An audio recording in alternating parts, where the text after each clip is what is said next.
noches, hermana Amanda, muy buenas noches. Bien, bueno, hoy vamos a dar inicio creo que al estudio del Evangelio de Juan y pues me ha correspondido dar una pequeña introducción sobre este libro, pues creo que el Señor sea eh, ayudándonos en este tema. Confiamos en esto. Mis queridos, una de las frases más sencillas que se encuentra en el Evangelio según Juan aparece también en el capítulo 14 del verso 5, donde leemos, y vosotros en mí y yo en vosotros. Algunas palabras solo tienen dos letras. Solamente la palabra vosotros tiene tres sílabas, ¿cierto? Creemos que cualquier niño o cualquier persona podía interpretar estas palabras sencillamente con nuestro lenguaje coloquial, ¿sí? Pero el significado de cualquiera de estas palabras para nosotros puede ser normal.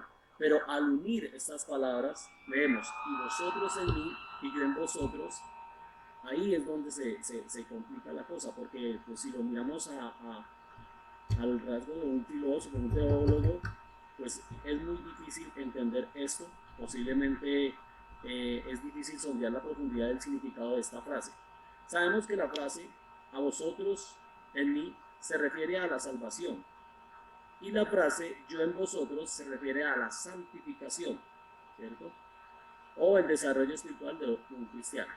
Pero más allá de este significado no podemos llegar mucho más lejos de nuestra interpretación. Por eso, para poder entender un poquito del Evangelio de Juan, debemos leerlo con mucho detenimiento y pidiendo pues el discernimiento del Espíritu Santo. Por eso que queremos decir que estamos llegando al Evangelio más profundo de todos. Creemos que es el más fácil de entender, pero claro que podemos entender su significado superficial, porque sabemos el sentido de la palabra, pero eso no quiere decir que lo comprendamos cabalmente. Tenemos aquí un evangelio para el cual necesitamos en verdad la ayuda del Espíritu Santo para poder discernir y suplir nuestras limitaciones humanas al entender esto. ¿Listo? Antes de entrar en el texto, hay algunas cosas que debemos estudiar a modo de introducción. Creemos que esto servirá para prepararnos para nuestro estudio más adelante del Evangelio, ¿cierto? Digamos, el primer rasgo que debemos estudiar o meditar es algo sobre el autor.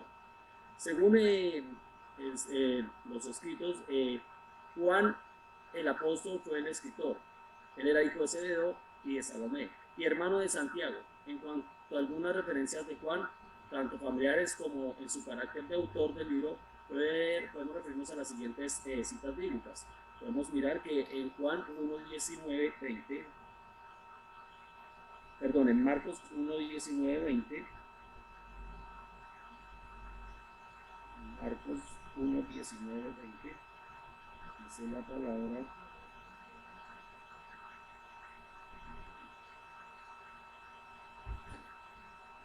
Marcos dice, pasando de allí un poco más adelante, vio a Jacobo, hijo de Zebedeo, y a Juan, hermano también de ellos, en la barca, que remendaba las redes. Y luego los llamó, y dejando a sus padres Zebedeo en la barca, con los jornaleros le siguieron. Entonces ahí podemos ver que ellos estaban, en ese momento fueron llamados por el Señor, ¿cierto? En Marcos pues vemos eso, que ahí es donde Jesús les hace un llamado, los encuentra a él, a Juan y a su hermano, y los llama. Ellos dejan pues a sus padres y se dirigen con el Señor. También lo vemos en Mateo 20:20. Dice, entonces se le acercó la madre de los hijos de Zebedeo con sus hijos postrándose ante él y pidiéndole algo, ¿cierto? Ahí entonces, cuando habla de la madre de los hijos de Zebedeo, ¿quién está hablando? Los hijos de Zebedeo eran, pues evidentemente, Santiago y Juan. Y en Juan 21, 20, 24, podemos ver, en Juan 21, versículo 24, dice, volviéndose Pedro vio que le seguía el discípulo a quien amaba Jesús, el mismo que en la cena se había recostado al lado de él, y le había dicho: Señor, ¿quién es el que te ha de entregar? Cuando Pedro le dijo a Jesús: Señor, ¿y qué de este? Jesús le dijo: si quiero que él quede hasta que yo venga, que a ti, sígueme tú. Entonces, perdón, este dicho se extendió entonces entre los hermanos, que aquel discípulo no moriría, pero Jesús no le dijo que no moriría, sino que si quiero que él quede hasta que yo venga, que a ti. Este es el discípulo que da testimonio de estas cosas y escribió estas cosas, y sabemos que su testimonio es verdadero. Ahí Juan nos está dando como un parágrafo más grande en la parte final del 24, nos está diciendo o está hablando directamente de que él es el que escribe estas cosas, que da testimonio de esto. ¿Bien? Bien.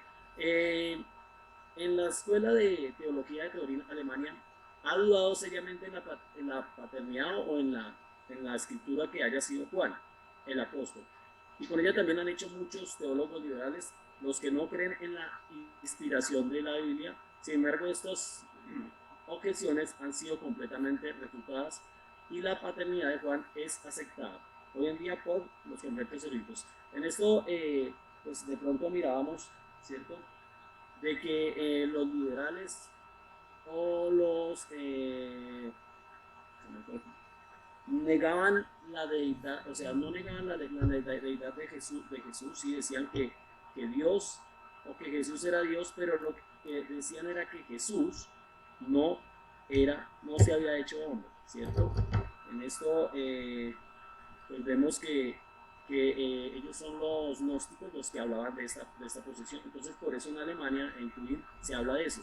Y más adelante vamos a mirar que entre las cosas que se pretendían del por qué Juan escribía este evangelio era tratar como de refutar esa opinión, ¿cierto? Pero pues realmente ese no era el propósito de que Juan escribiera el evangelio, ¿ok? Bien. Pero le es posible a usted saber sin lugar a duda que Juan el apóstol es el autor del Evangelio, considerando entonces las evidencias. Es interesante notar en el primer lugar que los padres de la iglesia atribuyeron a Juan el cuarto evangelio. Teófilo fue obispo en Antioquía y vivió alrededor de los años 180 después de Jesucristo. Ireneo vivió más o menos en el año 190 después de Jesucristo y fue alumno de Policarpo, quien a su vez fue alumno de Juan. Clemente de Alejandría en Egipto, que vivió alrededor del año 200 después de Jesucristo, escribió que Juan fue convencido por algunos e impulsado por el Espíritu de Dios para escribir el Evangelio espiritual, ¿sí? Un Evangelio espiritual. Tenemos luego la evidencia del llamado fragmento muricario, ¿cierto? Todos estos afirman que el cuarto evangelio fue escrito por Juan el apóstol, ¿cierto? Entonces, evidencias, sobre todo de algunos hombres adultos pues, que estaban en esa época, ahí vemos a varios que estuvieron años después. Me causa curiosidad ver que había uno que fue discípulo de Juan. Hablaban y daban testimonio de que Juan fue el que escribió este evangelio. Ahora, frente a esta obra, la pregunta más significativa es la siguiente: ¿por qué escribió Juan el evangelio? Y aquí encontramos varias teorías para dar respuesta a esta pregunta. Algunos dicen que fue escrito para hacer frente al gnosticismo, que fue la primera herejía que apareció en la iglesia. Los gnósticos creían que Jesús era Dios, pero no hombre, y que los apóstoles no le vieron en realidad, solo se imaginaron que le veían, ¿cierto? Entonces aquí miramos esta parte donde algunas teologías hablan de esto, de que los gnósticos pues sí creían que Dios, que Jesús era Dios, pero que no había venido. Entonces, en una de las teorías dicen que Juan escribió esto para mostrar que evidentemente sí había venido y para dar testimonio de sus señales y milagros, ¿cierto? Bien. Ireneo dijo expresamente que el propósito de Juan fue el de oponerse al gnosticismo, pero el estudio Talmud demostró con claridad que este no fue. de ninguna manera un evangelio polémico y no intentaba hacer frente a esa herejía. Hay quienes afirman que este evangelio ha tratado de complementar lo que otros han escrito y que simplemente se limitó a añadir material nuevo, aunque otro estudio llamado ACE ha respondido a esta sugerencia diciendo que este evangelio no constituye simplemente una obra para rellenar espacios vacíos en la obra de otros escritores de los evangelios. Entonces lo que decía esta teoría era que el evangelio de Juan se había escrito para complementar los otros tres evangelios de Mateo, Marcos y Lucas, ¿cierto? Para complementarlos. Pero pues si miramos y leemos el evangelio, hay muchas diferencias en su forma de escribir, en su forma y a quién le ha dirigido y entre otras cosas, ¿cierto? Vemos que estas teorías no proveen una explicación adecuada a los hechos y detalles particulares de este evangelio. La única explicación satisfactoria es que Juan escribió el libro a pedido de una iglesia que ya poseía 3 evangelios sinópticos, es decir, Mateo, Marcos, Lucas y Juan, que ya circulaban entre los cristianos, y quiso tener un documento más espiritual y profundo, o sea, una obra que les ayudase a creer espiritualmente, ¿sí? Y si miramos el evangelio de Juan, es uno de los evangelios donde más habla de Jesús, más habla de las señales que él hizo, más habla de el propósito de la venida del Señor o la venida de Jesús a la tierra, ¿cierto? Es exactamente la opinión de San Agustín, teólogo cristiano y uno de los padres de la iglesia de los primeros tiempos. Citando en el libro de Gregory titulado La clave de los evangelios, él dijo lo siguiente: de los 4 evangelios, o más bien de los 4 libros del evangelio único, el apóstol Juan no inmerecidamente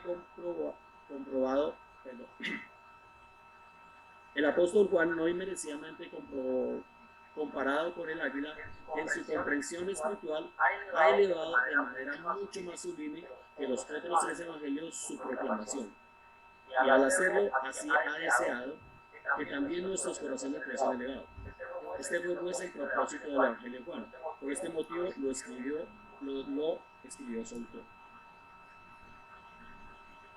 Ahora, queridos hermanos, llamados la atención ciertos rasgos interesantes en cuanto a la estructura de este evangelio, ¿cierto? Al principio recordamos que dijimos que, nuestro estudio, que el evangelio de Mateo fue escrito y dirigido al judío, que el evangelio de Marcos fue escrito y dirigido a los romanos, que el evangelio de Lucas fue escrito para el griego y para los que tienen aquel tipo de mentalidad clásica en la actualidad. Ahora, el evangelio de Juan fue escrito para suplir la necesidad de las grandes masas de Oriente, ¿sí? Es verdad que muchos ricos eran muy ricos, ¿cierto? Había muchos ricos, pero muchos también vivían en la más tremenda pobreza, ¿cierto? Sin embargo, todos tenían una gran necesidad y hambre espiritual. Pues no habían encontrado la verdadera satisfacción ni la manera de hacer frente a los problemas de la vida. Y aunque en aquel tiempo hubiese una expectativa general sobre la venida de un Mesías, fue de Oriente de donde vinieron los magos haciendo la pregunta: ¿de dónde está el rey de los judíos que ha nacido? Porque su estrella hemos visto en Oriente y venimos a adorarlo. Solo encontramos en Mateo 2, ¿cierto? Juan suple la necesidad de este tipo de mentalidad. Después de todo, si miramos, nuestros antecesores realmente provienen de aquella región: Cam, Sed y Jafet, los hijos del patriarca Noé, sobrevivientes al diluvio. Vivieron en el Oriente. El reino de Babilonia era un gran reino y Abraham, hijo de Sed, venía de esa región. Desde aquella región vinieron los hijos de Jafet, pues provenimos de esa zona del mundo y siempre hemos sido un pueblo necesitado de valores espirituales.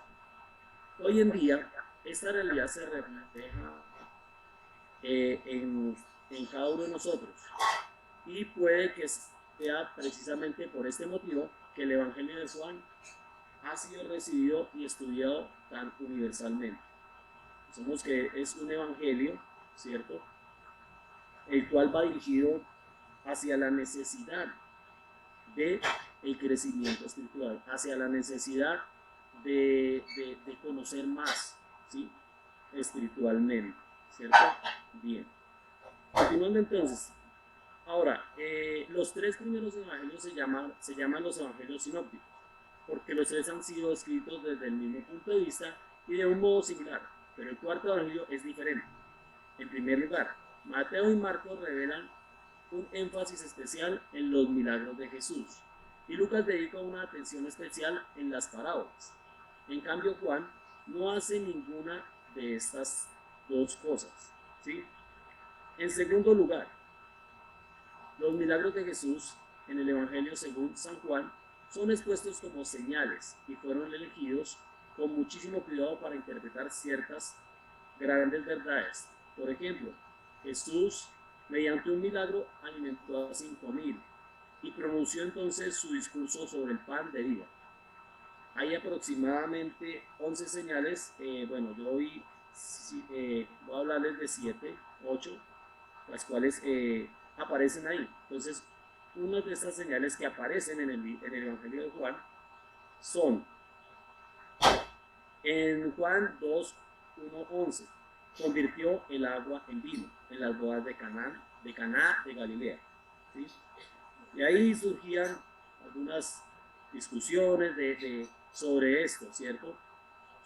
Bueno, hay muchas cosas ahí que se hablan sobre esto, que si a Jesús le gustaba el vino, a Jesús, ¿cierto? Muchas cosas de esas. Pero lo que entendemos de este milagro, eh, pues es que Jesús inicia tal vez ya su vida pública, ya como con milagros y todo en esto, ¿cierto?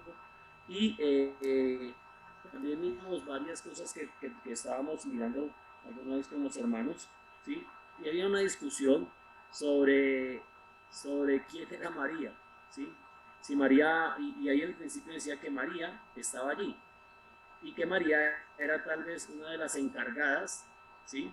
De, de organizar la ceremonia. No era la maestra Sara, pero sí tenía encargada en eso. Esos son ya pues connotaciones o sugerencias que se sacan a leer. Pero lo que es importante aquí, ¿sí? No es mirar si María estaba, si habían 6 tinajas, si estaban llenas, ¿sí? Lo que es importante es mirar lo que hizo Jesús, ¿cierto? Del agua que había ahí, que se utilizaba para hacer el rito, ¿sí? Un rito de limpieza, ¿sí? Que estaban estas tinajas, se hace el vino, ¿cierto? Y ese es el mejor vino, ¿no? Un vino bien delicioso, porque ahí en el Evangelio podemos ver que dice que se guardaba el mejor vino, se repartía el mejor vino al principio y el vino malo iba al final, pero esta vez sale el mejor vino, un vino diferente, era un milagro del Señor, era algo perfecto. Entonces ahí podemos ver también algo, que la perfección o lo que hace el Señor siempre va a ser agradable hacia nosotros, ¿cierto? Entonces en eso podemos ir mirando. La segunda señal que Jesús nos muestra en el Evangelio de Juan es que Jesús sana al hijo de un oficial, ¿cierto? Entonces ahí ya vamos viendo otro de los milagros. El tercero, bien, Jesús a un enfermo de un estanque, ¿cierto? Y este enfermo no podía levantarse y habla también de que hay una gran polémica porque pues sana en un día de reposo y todas estas cosas. Entonces esos son temas que pues se estudiarán, ¿cierto? En nuestro estudio, valga la redundancia, que llevaremos, ¿cierto? Entonces, continuando con el cuarto, la alimentación de los 5.000, ¿cierto? Es la siguiente señal. Y vemos cómo el Señor pues es proveedor ahí también, ¿no? Jesús camina sobre las aguas, ¿cierto? Entonces ahí vamos en Juan 6, 16 al 22, donde Jesús camina sobre las aguas, ¿cierto? Después tenemos en Juan 9, 2 a un ciego. ¿Listo? Séptima señal, que la resurrección de Lázaro. Y en esta sí que hay muchas cosas, ¿cierto? Más adelante había algo que me causaba curiosidad al leer este libro, y veíamos cómo Lázaro es resucitado, y esa resurrección de Lázaro hace que a Lázaro también como que lo juzguen y traten de matarlo, ¿no? Porque pues ya procuraban matar a Jesús, ¿sí?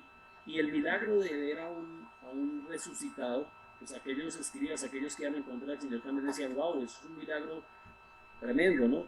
Entonces, ¿cómo hacer para también acallar ese milagro que había hecho el Señor? Pero pues la Biblia no nos relata eso, es algo que se mira y se trata de comprender qué pasó con Lázaro después. Obviamente Lázaro muere, pero después no nos dice la Biblia cómo es el final de Lázaro, ¿cierto? Después en Juan 21, 1 al 8, vemos la pesca, ¿no? Cuando el Señor ya después de aparece y eh, hace la multiplicación, perdón, hace este milagro de la barca, de esta pesca milagrosa, ¿cierto? Que ellos ven y echan las redes y sacan tantos peces. ¿Listo? Entonces, esas son más o menos las señales que nos hablan el Evangelio.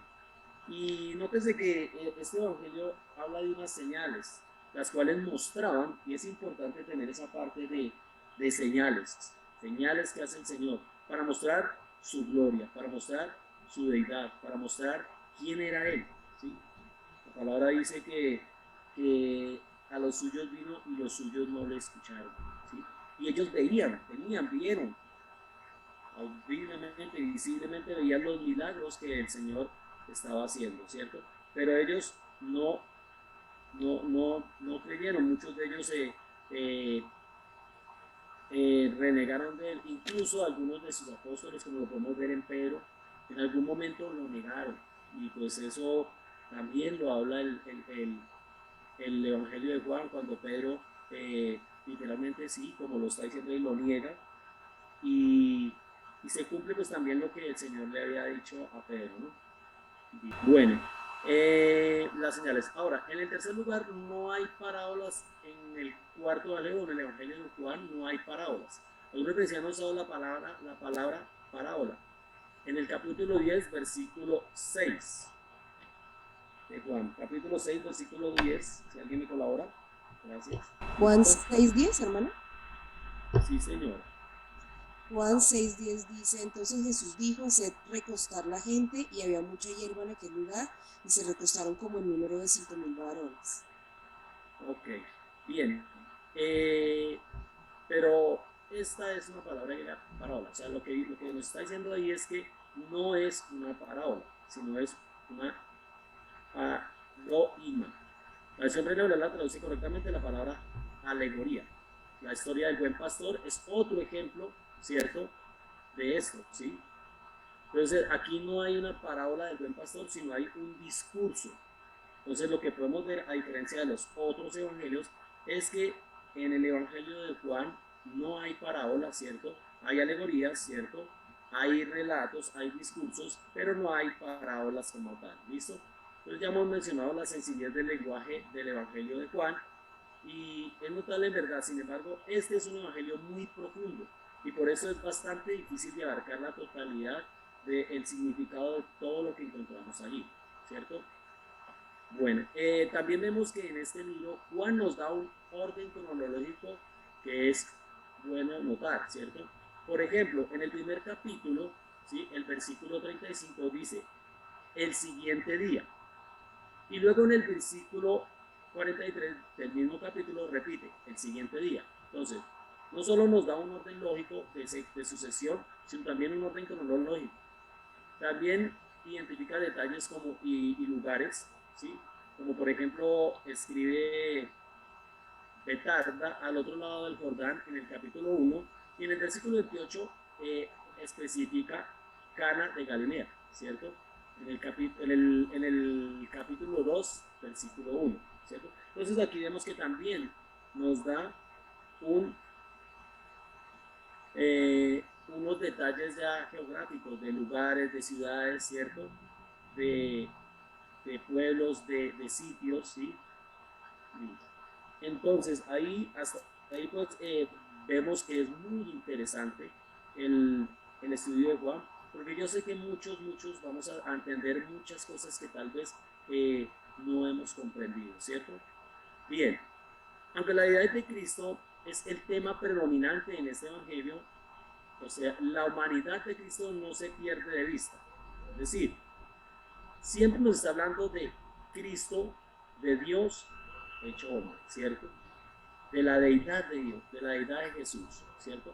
Pero también hay que tener en cuenta que no se pierde, que no se saca el punto de vista de la humanidad de Cristo, ¿sí? Y podemos verlo en muchas formas ahí. Por ejemplo, observemos el hecho que Juan es el único de los evangelistas que nos cuenta el viaje de Jesús por Samaria y cómo se sentó junto al pozo y que estaba cansado en el camino.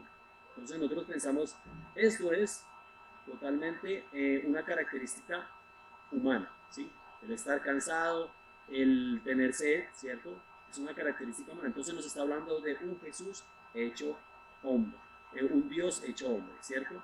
También nos ponemos a pensar otro rasgo humano y es el que dice Jesús lloró.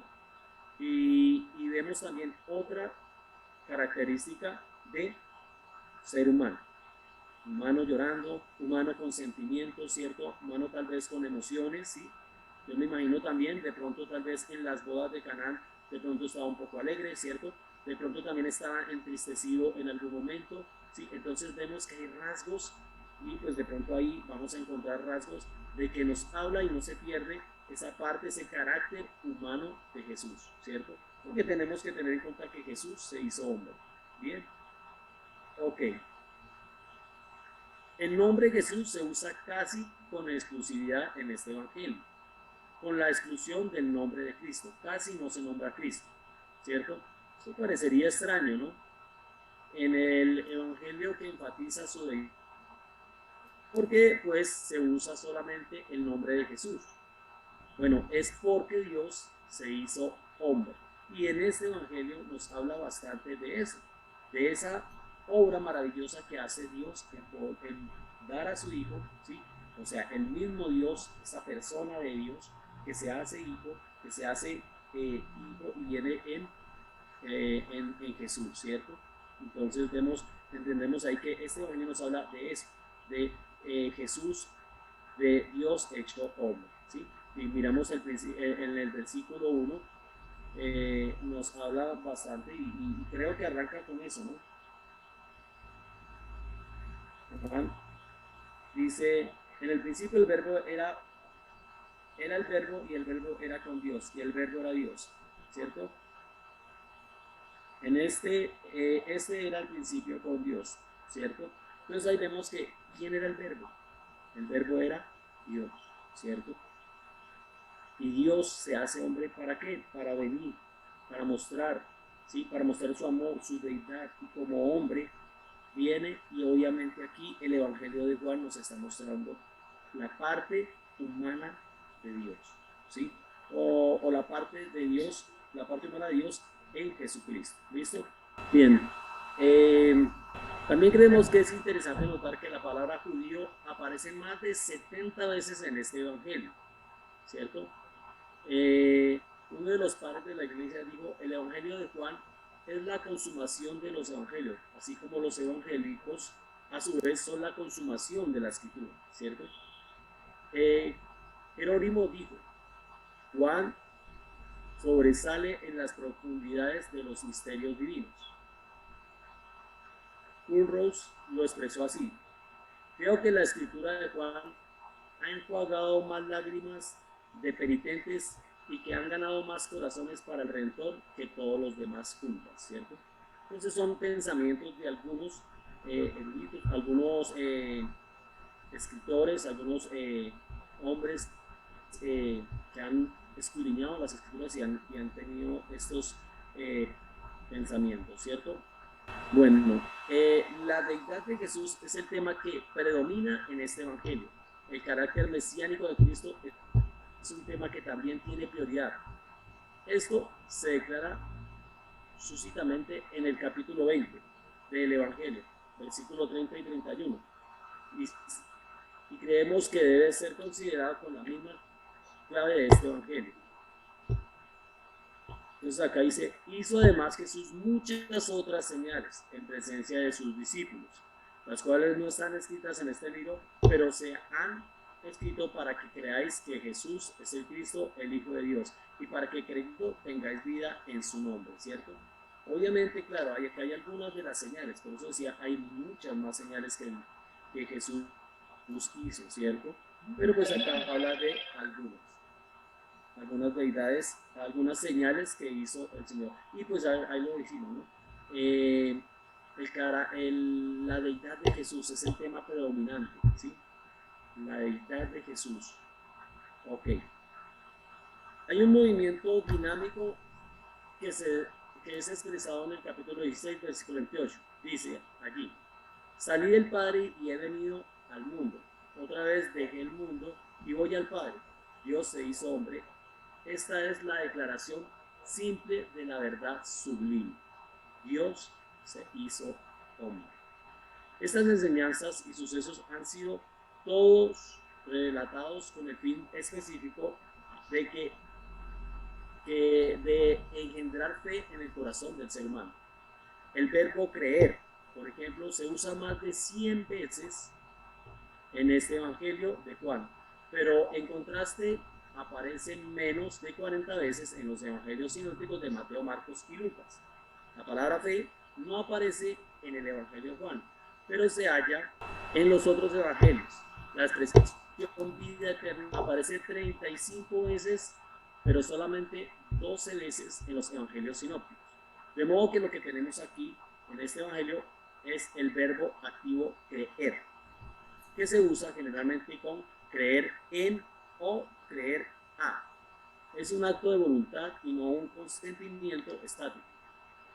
Bien, no significa solo el hacer una señal afirmativa o aceptar solamente con el intelecto las verdades del evangelio. ¿Quién es la esencia de la revelación? Cristo Jesús, que Él no es hombre, que Él es Dios. No es Dios y hombre, sino Dios hombre. No solo son dos personas, sino que es Dios en medio de nosotros. ¿Por qué? Porque la esperanza no nos la puede dar un hombre, que es la que creen los liberales. La esperanza nuestra está en Dios y por eso Cristo es Dios. Gracias, hermano Freddy. Bueno, amigo. Oramos y quedamos despedidos. Amén.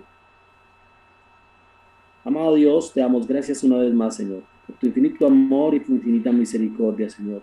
Te damos gracias una vez más porque tú a través de tu palabra nos instruyes y nos enseñas, Señor. Permite, Señor, que podamos día a día aprender más de ti, Señor. Bendice a cada uno de mis hermanos que han tenido el deseo de conectarse, de estudiar. Te pido por aquellos que por X o Y motivo no se pudieron conectar, Señor, que seas tú inquietando sus corazones para que podamos aprovechar estos tiempos que has dispuesto tú, Señor. Padre, te damos la gloria y la honra, Señor. Bendito sea, Señor. En tus manos quedamos, Señor. Que seas tú derramando bendición sobre cada una de las personas que estamos en esta reunión y aún en aquellos que no han venido. Padre, te alabamos, te bendecimos, te damos gracias en el nombre de tu Hijo amado Jesús. Amén y amén. Bien, mis hermanos, bendiciones y que tengan una feliz y bendecida noche. Amén.